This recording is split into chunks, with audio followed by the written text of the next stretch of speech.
तो आप सभी का स्वागत है पांच की पंचायत में। देखो दोस्तों, आज का लास्ट दिन था, आखिरी दिन था इलेक्शन का कैंपेनिंग के लिए। तो आज 6 बजे कैंपेनिंग खत्म हो गई महाराष्ट्र में और यूपी में जो उपचुनाव है। बहुत ही फायर था, बहुत ही फायर था आज। बड़े बड़े लीडर, बड़े बड़े लोगों ने बड़ी बड़ी बातें की, एक के दूसरे के अगेंस्ट धो डाला। देखिए, कांग्रेस की प्रवक्ता राधिका खेड़ा जो थी अब बीजेपी में, और फायर ब्रांड प्रवक्ता मुझे लगता है वो है, उन्होंने कांग्रेस के प्रवक्ता को तो धो डाला एकदम से।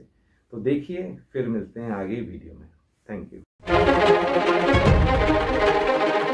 एक है तो सेफ है, एक है तो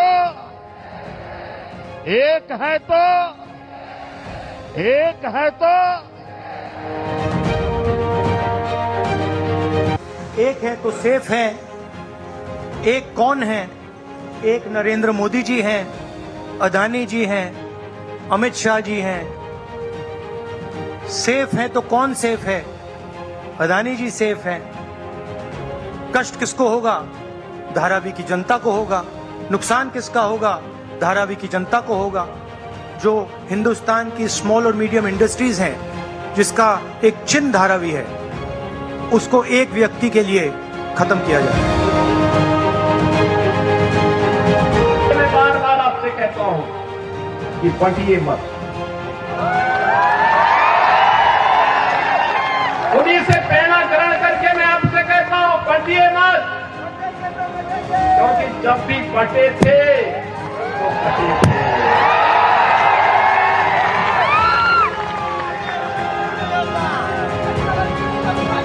एक है तो नेक है, एक है तो सेफ है, और बटे थे तो कटे थे। हमें बटना नहीं है, एकजुट होना है।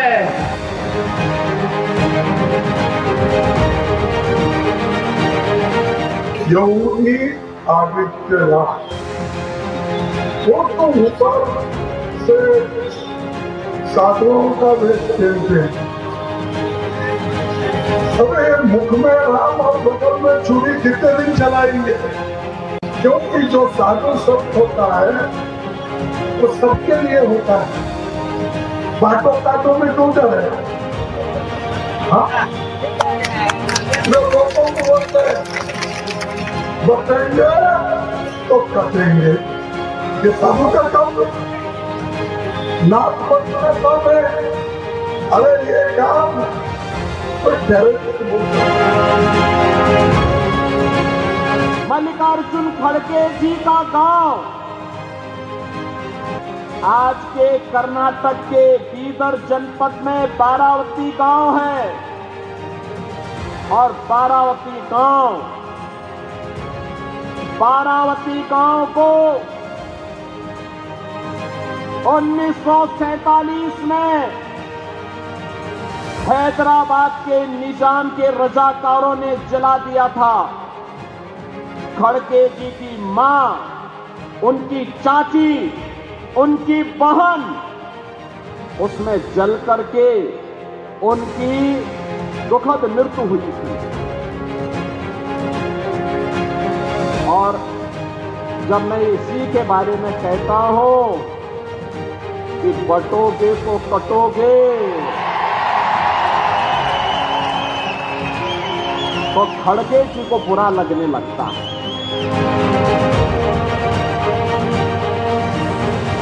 बीजेपी और आरएसएस ये तो जहर के जैसा है। जहर मालूम है ना आपको? ये जहर सांप अगर एक बार काटा तो खत्म आदमी, जहरीला सांप। तो इसलिए जहरीले सांप को आप मार देना चाहिए। वोट जिहाद का जवाब वोट के धर्म युद्ध से हमको देना है। फडणवीस बोल रहे वोट जिहाद धर्म युद्ध। अब ये वोट जिहाद धर्म युद्ध के माने मेरे को नहीं मालूम, मुझे इतना मालूम है कि 20 तारीख के दिन मालेगांव की आवाम अपने वोट की ताकत पर फडणवीस के मोहरे को हराएगी इंशाअल्लाह ताला। तरह इन हमारे शहीदों ने अंग्रेजों के झंडे को निकाल कर फेंक दिया। हम दोबारा यहां पर मोदी, अमित शाह, शिंदे, अजीत पवार का झंडा छुपा कर आने वाले को मालेगांव की सड़कों पर, मालेगांव में उसका झंडा लहराने नहीं देंगे, नहीं देंगे, नहीं देंगे। मालेगांव में परचम लहराएगा तो इत्तेहाद का परचम लहराएगा। मालेगांव में परचम लहराएगा तो गुलामान मुस्तफा का परचम लहराएगा। मालेगांव में परचम लहराएगा तो आशिक़े रसूल का परचम लहराएगा। फडणवीसांना आता बोलावं लागतंय की मतांचं धर्मयुद्ध करा, मतांचं धर्मयुद्ध। मग देवेंद्र फडणवीस जी, तुम्ही एकदा जाहीर करा की या देशामध्ये कोणाला मतदानाचा अधिकार आहे आणि कोणाला मतदानाचा अधिकार नाही, सांगा एकदा जाहीरपणाने। काय चाललंय या महाराष्ट्रामध्ये? अरे अण्णा, आता आपली ताकद दाखवून द्या। हे जर वोट जिहाद करणार असतील तर आता वोटांचं धर्मयुद्ध करण्याची वेळ आमच्यावर आलेली आहे आणि ती तुम्ही करा। तरफ एक और बयान, इस बार खड़गे जी के बयान भी काफी ज्यादा जोरदार रहे, क्योंकि उन्होंने पूरी तरह पहले भगवा को लेकर सवाल खड़े किए और आज उन्होंने हद पार करते हुए आरएसएस और बीजेपी को जहरीला सांप कह दिया और उसको कुचलने की बात कह दी। तो अब ये बयान भी ऐसा है जिसको लेकर तमाम राजनीति जो है आज दिन भर चलती रही। तो चलिए खास मेहमानों का रुख कर लेते हैं, जरा उन्हीं से समझने की कोशिश करेंगे कि आखिर कौन कितने पानी में है और किसका पलड़ा भारी लग रहा है। हमारे साथ मोहम्मद फरहान जी, शुरुआत एक बार फिर आपसे ही आज मैं करना चाहूंगी। ये जो जहरीली खेती हुई है बयानों की इस बार कांग्रेस की तरफ से, मतलब जहरीला सांप, अगर कोई छोटा मोटा नेता ऐसी कोई बात करता, भड़काऊ बयान देता, उकसाने की बात करता, लेकिन आपकी पार्टी के अध्यक्ष अगर ऐसी बात करते हैं, कभी भगवा के खिलाफ बैकफायर हो जाता है उनका बयान, आज उन्होंने जहरीला सांप कह दिया, तो ऐसे बयान मतलब कोई स्क्रिप्ट कर दे रहा है या ये उनके खुद के बोल हैं? रेमा जी, बहुत धन्यवाद आपका। अगर बयानों के ऊपर हम जाएंगे तो बयानों की एक बड़ी लंबी सूची भारतीय जनता पार्टी की है और खड़गे जी ने तो सिर्फ सांप को साफ कहा है। भारतीय जनता पार्टी ने जिस तरीके से भारतीय जनता पार्टी के सांसद, नेता और स्वयं प्रधानमंत्री जी ने इस देश के बारे में या इस देश की बेटियों के बारे में जिस तरीके से बयान दिए हैं वो शायद सुनने लायक नहीं है। कुछ बयानों के मैं अंश आपको बताने जा रहा हूं। प्रधानमंत्री जी ने अभी झारखंड में एक सभा को संबोधित करते हुए उन्होंने एक बयान दिया था कि आपकी बेटियां छीन रहे हैं। क्या आप बता सकती हैं कि कौन आपकी बेटी छीन रहा है? जिस देश में बेटी को पूजा जाता है, जिस देश में बेटी को नौ दुर्गा के रूप में देखा जाता है, उस देश में इस तरह के बयान बेटी के ऊपर क्या बोलना ठीक है? मैं आपसे भी ये पूछना चाहता हूं। दूसरा चीज मैं कहना चाहता हूं, प्रधानमंत्री जी ने एक बयान और दिया था, कांग्रेस आपका मंगलसूत्र छीन रही है। रीमा जी, आप बताइए कि कांग्रेस ने अपना मंगलसूत्र इस देश के लिए कुर्बान कर दिया। माननीय सोनिया गांधी जी ने, कांग्रेस ने किसका मंगलसूत्र छीनने का काम किया है? तो इस तरीके का जो बयान है, ये बयान बिल्कुल निंदनीय है। दूसरा बात मैं आपको बताना चाहता हूं, गिरिराज सिंह जो केंद्रीय मंत्री रहे, उन्होंने बयान दिया सोनिया जी के बारे में, एक अभद्र टिप्पणी की, उन पे नस्ली टिप्पणी की, जो मैं इस टीवी चैनल पर बैठ करके उसका उल्लेख नहीं कर सकता हूं। उसके बाद उन्होंने बयान दिया मक्का और मदीना तो पाकिस्तान है।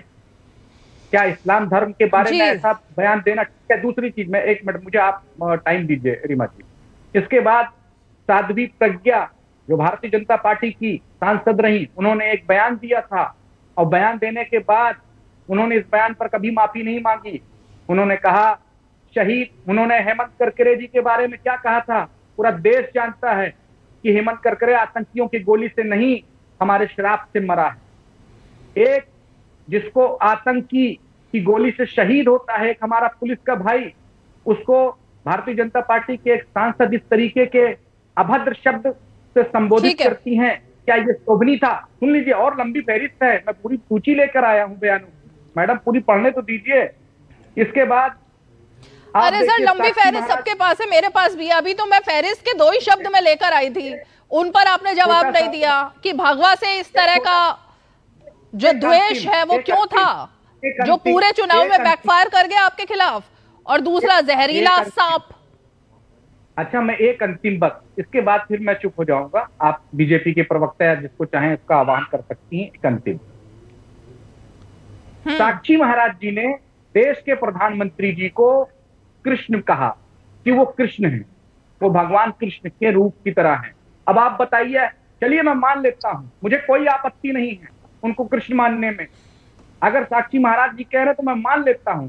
मगर जिस तरीके से इस देश के अंदर, मणिपुर के अंदर देश की बेटियों की इज्जत लूटी गई, तो क्या उनका दायित्व नहीं था कि वो कृष्ण के रूप में, जिस तरीके से वासुदेव श्री कृष्ण जी ने द्रौपदी की इज्जत बचाने का काम किया था, उस तरीके से वो मणिपुर में देश की बेटियों की इज्जत बचाने का काम करते। और आज ही आपके चैनल पर बैठकर मैं सुन रहा था कि मणिपुर में फिर से बहन बेटियों की इज्जत तार तार होने जा रही है। तो क्या देश के प्रधानमंत्री जो कृष्ण रूप में है, उनको देश की बेटियों की इज्जत बचाने का आधी खबरें सुनते हैं आप, आधी खबरें आप इग्नोर कर देते हैं। आधी नहीं, पूरी खबरें सुनना चाहिए, तभी आपका भी भला होगा और देश का भी भला होगा। पूरी खबर मणिपुर पर क्या है, गृह मंत्री क्या कर रहे हैं, सरकार क्या एक्शन ले रही है, वो सब पूरी खबर बतानी चाहिए, आधी अधूरी नहीं। लेकिन राधिका खेड़ा जी, मैं आप ही का रुख करूंगी। उन्होंने तो पूरी फेहरिस्त बता दी और उन्होंने जस्टिफाई भी कर दिया कि क्यों जहरीला सांप कहा जाए, क्यों भगवा से नफरत की जा रही है। ये तमाम जो बातें हैं, ये बात बोल दी है मोहम्मद फरहान ने। राधिका खेड़ा जी, देखिए, त्याग और राष्ट्रभक्ति से अगर किसी को नफरत है तो वो है कांग्रेस पार्टी को। और आज मल्लिकार्जुन खड़गे साहब के बयानों ने, जिस तरीके से वो आरएसएस के बारे में टिप्पणियां कर रहे थे, वो साबित कर दिया। अपने आपको महात्मा गांधी जी की पार्टी बताते हैं, लेकिन गांधी जी की विचारधारा पे तो चल नहीं सकते। उन्होंने तो कहा था साफ तौर से, और लिखा हुआ भी है, डॉक्यूमेंटेड है, कि कांग्रेस पार्टी को अब खत्म हो जाना चाहिए, बंद हो जानी चाहिए। लेकिन कहाँ खत्म हुई, अभी भी अपने आप को महात्मा गांधी की पार्टी बताते हैं, लेकिन विचारधारा वैसी नहीं है। क्या महात्मा गांधी की पार्टी में दलितों के साथ, ट्राइबल्स के साथ, महिलाओं के साथ अपमान करने की सीख दी जाती थी? जहां तक मैं महात्मा गांधी को जानती हूँ, समझती हूँ और मैंने पढ़ा है, क्योंकि हमने तो देखिए वो समय देखा नहीं जब महात्मा गांधी जी का था, तो जितना पढ़ा है, जितना जाना है, तो महात्मा गांधी तो कभी नहीं अलाउ करते कि कांग्रेस पार्टी अपनी पार्टी में महिलाओं को, ट्राइबल्स को, दलितों को ऐसे इंसल्ट करने दे। लेकिन ये हम लगातार कांग्रेस में देखते आ रहे हैं। और देखिए ना, आज कौन राष्ट्र भक्तों के ऊपर और त्याग करने वालों के ऊपर, जो लगातार सोशल सर्विस हो, कहीं पे आपदा आती है तो आरएसएस वाले पहले होते हैं, कहीं पे कुछ प्रॉब्लम आती है आरएसएस वाले खड़े मिलते हैं, चाहे कोरोना काल था या पहले कभी कुछ हुआ हो। और हमें कौन ज्ञान देता है? वो जनाब जिन्होंने कर्नाटक की सरकार में देखा है ना किस तरीके से पूरा परिवार लिप्त है करप्शन से, वो आके आज हमें ज्ञान दे रहे हैं। इतने लिप्त है कि उन्होंने जो प्रॉपर्टियां जिस तरीके से लोगों की प्रॉपर्टियां नोच के खरीद रख ली थी, उनके तो बेटे भी मंत्री है ना, तो क्या हुआ, आखिर में वो प्रॉपर्टी वापस करी और माफी मांगी। अगर कुछ गलत नहीं किया होता तो कोई प्रॉपर्टी वापस करता है अपनी? तो ये लोग तो हमें ज्ञान ना दे। आती है बात राहुल गांधी की, तो मैं बहुत लंबी पुरानी लिस्ट नहीं गिनाऊंगी। देखिए, हमने पूरी लिस्ट तो सामने लग दी है कि कब से अडानी जी के साथ इन लोगों का नाता रहा है। अभी हाल ही में देख लेते हैं, महीना 1.5 महीना भी नहीं हुआ है, रीमा जी जो तेलंगाना के मुख्यमंत्री हैं, पूरी फैमिली फोटो हुई है वहां पे अडानी जी के साथ। वहां पे तो सब कुछ, तब तो सब चंगा चल रहा था। जब यहाँ पे होता है या गहलोत जी को मिलना होता है या किसी और इनकी जहाँ पे सरकार, लेकिन तेलंगाना के मुख्यमंत्री ने जवाब ये दिया कि मोदी जी अडानी को पैसे दे रहे हैं, लेकिन एक मैं ही हूं जो अडानी से पैसे ले रहा हूं। इसको उन्होंने जस्टिफाई कर दिया था, इसको करेक्ट। बहुत अच्छी बात है, बहुत अच्छी बात। उन्होंने बता दिया कि वो अडानी जी से पैसा ले रहे हैं, पैसा ले लेके उनको क्या देने वाले हैं ये अब आप खुद ही सोच सकते हैं। उन्होंने हमारा काम आसान कर दिया।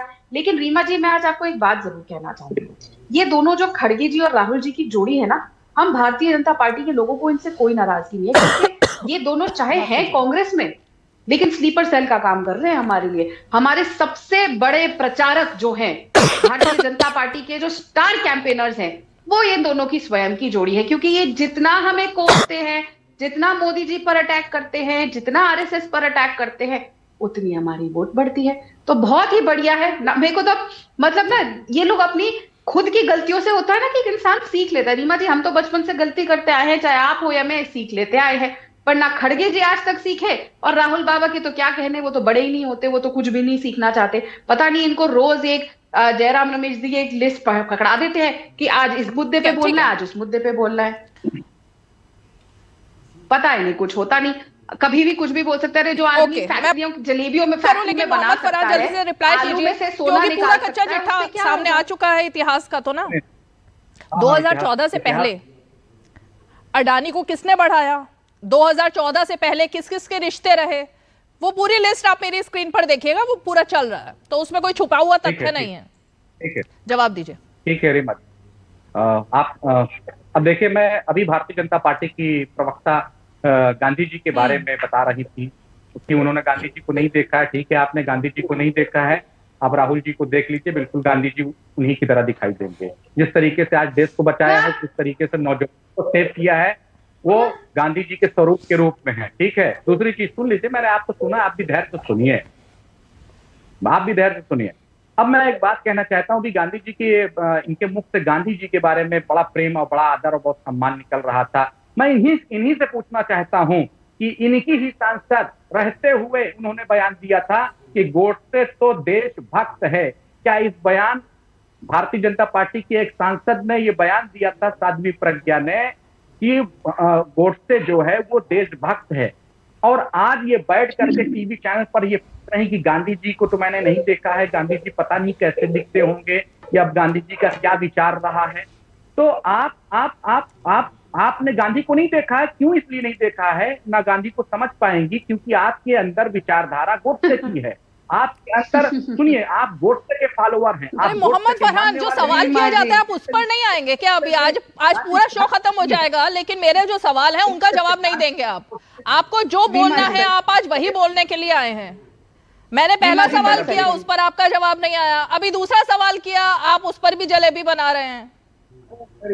वो भी फैक्ट्री वाली। सुन लीजिए ना जरा, थोड़ा सा कमांड भी ले लीजिए। 10 सेकंड दीजिएगा रीमा। अगर कोई सवाल पूछा जा रहा है उसका जवाब भी सब चाहते हैं। Quick reply Radhika Khera. Reema ji Sadhvi Pragya ji Bharatiya Janata party के सांसद रहते हुए क्या उन्होंने ये बयान नहीं दिया था कि गोडसे? साध्वी प्रज्ञा महाराष्ट्र के चुनाव में नहीं है, साध्वी प्रज्ञा महाराष्ट्र के चुनाव में कहीं पर नहीं थी। मल्लिकार्जुन खड़गे की तुलना अगर आप साध्वी प्रज्ञा से कर रहे हैं तो एक अलग ही बात है। आपका लेवल ही फिर मैं समझ पा रही हूँ कितना अलग हो चुका है। अडानी पर बात हो रही है, आप साध्वी प्रज्ञा पर बात कर रहे हैं। अडानी के पुराने, एक सेकेंड, अडानी के पुराने कच्चे चिट्ठे निकल रहे हैं, किसके साथ संबंध थे, तो आपको साध्वी प्रज्ञा और साक्षी महाराज की बात करनी है, ऐसे नहीं होता ना। और दिक्कत ये है कि आप सिर्फ भगवाधारियों की ही बात कर रहे हैं, साध्वी प्रज्ञा हो, साक्षी महाराज हो, योगी आदित्यनाथ हो, मतलब उन्हीं से तकलीफ है क्या सबसे ज्यादा? अच्छा सुनिए, चलिए मैं बोल दूं इसी 2 मिनट में। आपने जिनका नाम गिनाया, क्या वो बीजेपी के सांसद नहीं है? क्या वो बीजेपी के नेता नहीं है? क्या वो बीजेपी के मुख्यमंत्री नहीं है? 2 मिनट नहीं है, अभी और भी मेरे पास और प्रवक्ता भी बैठे हुए हैं, 10 सेकंड में कंप्लीट कीजिए प्लीज। बीजेपी के एक सांसद कहती हैं गोडसे राष्ट्रभक्त हैं, देशभक्त हैं, और बैठ करके बीजेपी के प्रवक्ता भी बता रही कि मैंने गांधी जी को देखा नहीं है, गांधी जी के विचार कैसे। तो ठीक है, जाहिर सी बात है आप नहीं देख पाएंगे, आपकी आंख पे पट्टी बंधी हुई है। जो गोडसे को देखते हैं उनको गांधी नहीं दिखाई देता है मैडम। तो वो गलत क्या कह रही है? नहीं देखा उन्होंने, मैंने भी नहीं देखा, इसमें गलत क्या है भाई? सच बोल रही है ना, वो उन्होंने नहीं देखा गांधी जी को, मैंने भी नहीं देखा, हमने भी सिर्फ देखा और सुना टीवी के थ्रू है और किताबों के थ्रू पढ़ा है, हम भी नहीं थे उस समय में। उसका झूठ क्या है? राधिका खेड़ा जल्दी से 10 सेकंड। जी देखिए, 2 ठीक है, अब इनका बहुत समय हो गया, मुझे अब सुन इनका आधा समय मुझे दीजिएगा रीमा जी। अब मैं कुछ चीजें क्लियर कर दूं। सुन लीजिए मोहम्मद फरहान, सुन लीजिए अब जवाब। जी, खड़गे जी ने जिस तरीके से आरएसएस पर, खड़गे जी ने जिस तरीके से, 2 चीजें क्लियर करूंगी, खड़गे जी की भी और राहुल जी की भी। खड़गे जी ने आरएसएस पे प्रहार किया, लेकिन वो भूल गए 1963 में उन्हीं के शीर्ष नेता, उन्हीं के मालिकों के नाना जी जवाहरलाल नेहरू जी 1963 में उन्होंने रिपब्लिक डे परेड पे आरएसएस को बुलाया था। उन्हीं की मालकिन इंदिरा गांधी जी, वो 1977 में आरएसएस के प्रोग्राम में गई थी स्टैच्यू अनवेल करने। उन्हीं के लीडर प्रणब मुखर्जी जी, जो उनके सबसे बड़े नेता रहे हैं, एक और जिनका हक मार के उन्होंने किसी और को प्रधानमंत्री बनाने में मदद करी थी, राजीव गांधी जी को, वो अलग कहानी है, इंटरनल मैटर है फैमिली का।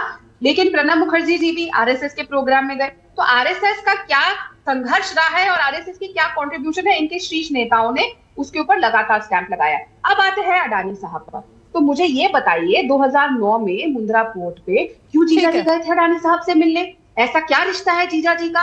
आप ही के जीजा जी है। मैं पूरा इनका फैमिली बैकग्राउंड आज गिनवाऊंगी लगातार, क्योंकि ये हमारे परिवार पे आरएसएस पे हमला करेंगे तो इनके घर के परिवार के एक एक मेंबर पे बात जाएगी। सबसे पहले यहाँ बताया जाए कि 2009 में जीजा जी रॉबर्ट वड्रा जी क्यों गए थे अडानी साहब से मिलने, वो रिश्ता क्या कहलाता है? उसके बाद मुझे बताइए, सून आफ्टर उसके बाद ये लोग जाते हैं ऑस्ट्रेलियन प्राइम मिनिस्टर के वहां पे जाते हैं, वहां पे भी मदद करी गई। शेख हसीना का क्या रिश्ते रहे हैं गांधी परिवार से सब जानते हैं, उधर भी गांधी परिवार ने उनकी मदद करी। ये फैमिली एंटरप्राइजिंग क्या चल रही है और कितना कट फैमिली को मिलता था इसके अंदर, वो भी आज बताए, क्योंकि इनको तो सब कुछ पता है। इन्होंने तो गांधी जी को भी देखा है, हमने नहीं देखा रीमा जी, पर ये साहब ने तो देखा है। तो इन्होंने ये भी देखा होगा कि जीजा जी ने और पूरी फैमिली ने जो ये प्राइवेट लिमिटेड कंपनी उन्होंने भी नहीं देखा होगा, वो एग्जांपल के तौर पर बता रहे थे वो कैसे हुआ। और ये भी बताए कि क्या साठ घाट चल रही है गहलोत साहब से, जो वो लड़ लिए थे भूपेश गुलाबचंद दुबे जी। ठीक है मैं आगे बढ़ती हूँ। अगर ये डिबेट मसालेदार लगी हो और इनिशियली आपने देखे हुए सारे बड़े बड़े लीडर का, राहुल गांधी और प्राइम मिनिस्टर मोदी जी, देवेंद्र फडणवीस जो मराठी में बोले, नहीं समझा होगा तो I will translate for you, एकदम बड़ी बड़ी बातें की है देवेंद्र फडणवीस जी ने। हमारे कटोगे तो बटोगे, ये नारा वर्ल्ड में फेमस हो गया, कनाडा तक चला गया, बांग्लादेश में जब भी रैली होती है, जब भी हिंदू प्रोटेस्ट होते हैं तो यही नारा आता है। सही है कि नहीं आप बताइए? बटेंगे तो कटेंगे छा गया है सब जगह। यूपी से निकला हुआ नारा जो बांग्लादेश के संदर्भ में बोला गया था, आज पूरी दुनिया में फेमस हो चुका है। उसके बाद oversee and all everybody pissed in. Last दिन था, लास्ट लेग था, सबने अपनी एनर्जी झोंक दी थी। सो अगर आपको मजा आया हो तो एक थम्स अप दिखा देना, और चैनल पे नए हैं तो जल्दी से चैनल को सब्सक्राइब कर देना।